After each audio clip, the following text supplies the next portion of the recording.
Merci.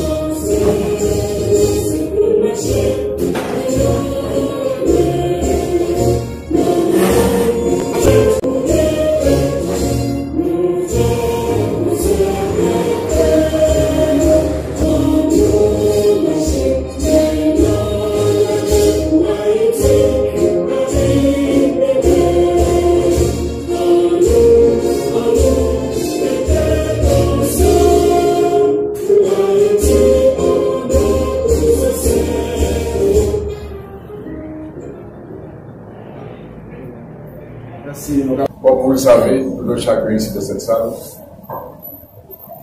le lundi 2 octobre, nous avons le 4 heures de l'après-midi, le Conseil de sécurité des Nations Unies a voté en 13 voix et 2 abstentions la résolution 2699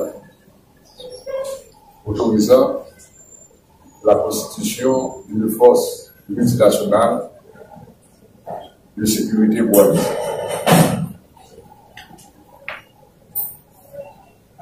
C'est un fait, à mon sens, important qui doit nous intéresser comme Haïtiens.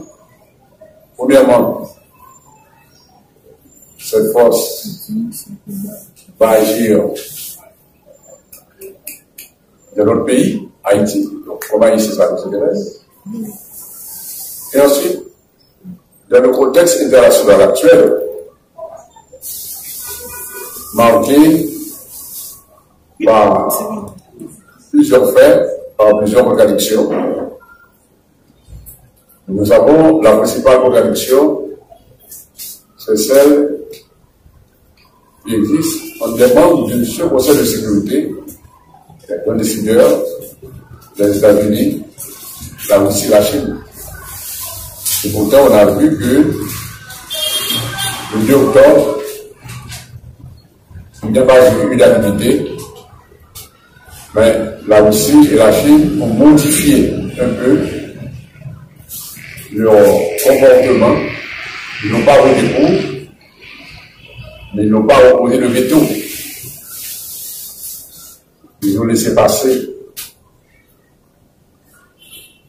l'accord.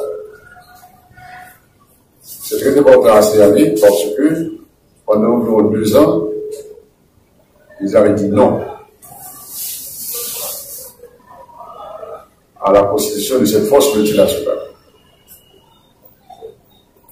Et autour de cet accord, on a évoqué le grand principe. L'un des principes, c'est un élément nouveau dans le droit international contemporain, c'est le droit des violences humanitaires. Un principe suivant lequel les Nations Unies peuvent autoriser un pays ou un groupe de pays à intervenir dans les affaires intérieures de notre. Donc, pour plusieurs raisons, on doit se pencher sur la question. Alors, l'évocation de ce principe, que l'on a tellement parlé, me dit que, comme haïtien, comme intellectuel, je dois me dire quel jeu joue-t-on? Est-ce que c'est pour l'amour d'Haïti? Est-ce que c'est parce que subitement, ces différents protagonistes aiment Haïti? Ou bien est-ce qu'il n'y a pas des intérêts? Il n'y a pas des enjeux? Ceci me conduit à aller dans le dictionnaire pour voir ce que signifie le mot enjeu. C'est quoi un enjeu? Un enjeu, c'est une opération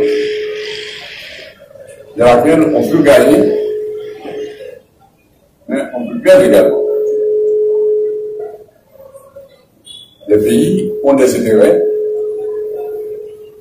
ils agissent en fonction de leurs intérêts. Alors, pour ne pas durer trop longtemps, moi-même, j'ai retenu quelques acteurs qui ont joué de cette affaire. D'abord, le Premier ministre haïtien au pouvoir, le Kenya, les États-Unis, la Russie et la Chine. Si on se rappelle qu'en octobre de l'année dernière, 2022,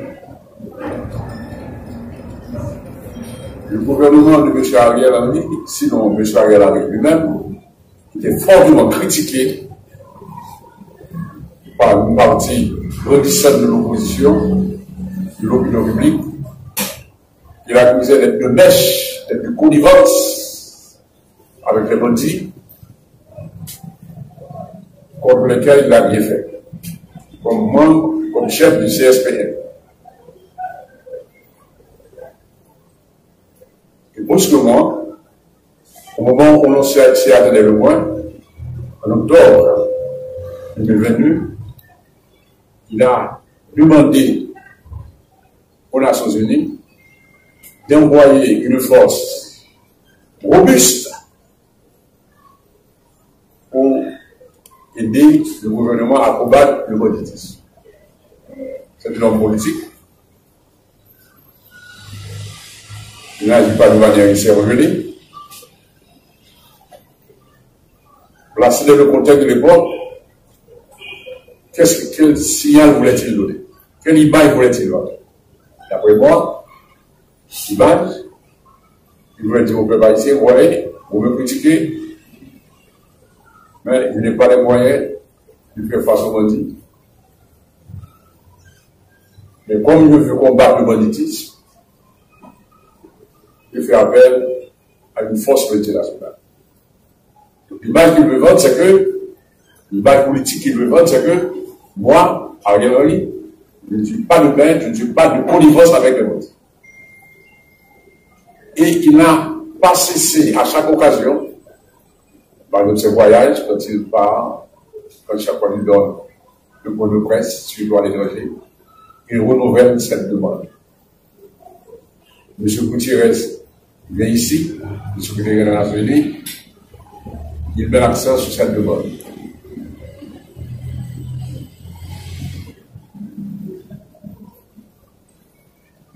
À la séance, à la tribune des Nations Unies, à la 76e Assemblée,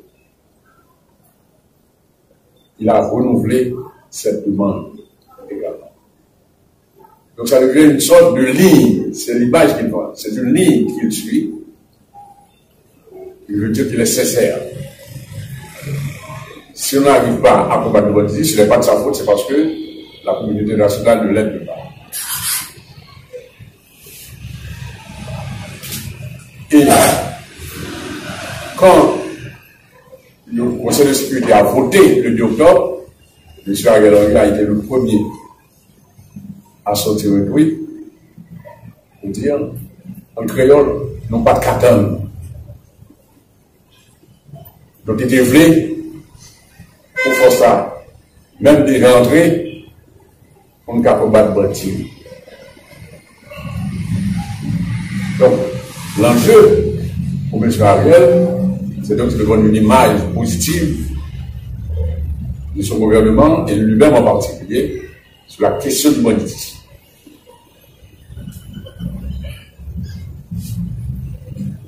En plus d'Ariel, il y a le Kenya. Quel est donc l'enjeu pour le Kenya? Le Kenya, pays africain, pays nègre, comme nous, soit, mais très éloigné d'Haïti. Il n'a pas d'intérêt géopolitique de la région. Et pourtant, il est le seul pays, parmi ceux qui étaient sollicités par les États-Unis, a accepté de prendre la direction de la force multinationale. Le Kenya a voté des principes. Mon principe, il a dit qu'il faut aider Haïti. Parce que Haïti a été le premier. D'abord, Haïti est un pays qui fait partie de la diaspora africaine, comme pays nègre. Ensuite, Haïti a été le premier pays à avoir brisé la chaîne de l'esclavage et du colonialisme. Il critique la communauté internationale, il dit il veut parler de William Ruto, le président du Kenya. Il dit il n'est pas question de laisser tomber Haïti. Donc, c'est de notre frère, il faut l'aider. Ce sont de belles paroles, de bons principes, pour lesquels on n'a rien à dire.